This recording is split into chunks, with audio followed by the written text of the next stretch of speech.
High, আমি সঙ্গীতা চলে এসেছি আবারও একটা ছোট্ট ভ্লগ ভিডিও নিয়ে। অনেক দিন বান্ধবীদের সাথে দেখাও হয় না, বান্ধবীদের সাথে এখন আর বেরোনোও হয় না।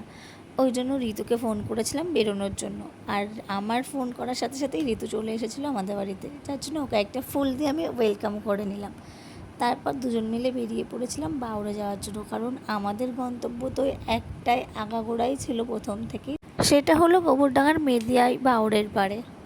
প্রায় অনেক দিন পরই আমরা বাউড়ে গেলাম, আর বাউড়ে গিয়ে তো দেখলাম প্রায় সব কিছু চেঞ্জ, বসার যে বেঞ্চগুলো ছিল ওগুলো তো ভেঙে গেছে, ওগুলো আর নেই। আর চারিপাশের অনেক কিছুই চেঞ্জ হয়ে গেছে, ভেঙে চুরে গেছে, আগের মতন আর কিছুই নেই বাউড়ে।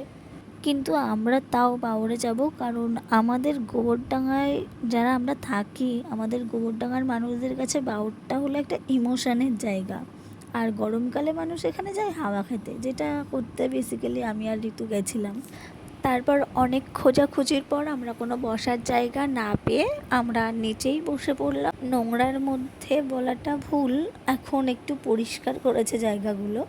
তো যাই হোক, তারপর এখানে বসে বসে আমরা প্রাকৃতিক সৌন্দর্য উপভোগ করছিলাম, যেটা অন্যরা বয়ফ্রেন্ডকে পাশে নিয়ে বা গার্লফ্রেন্ডকে পাশে নিয়ে উপভোগ করছিল।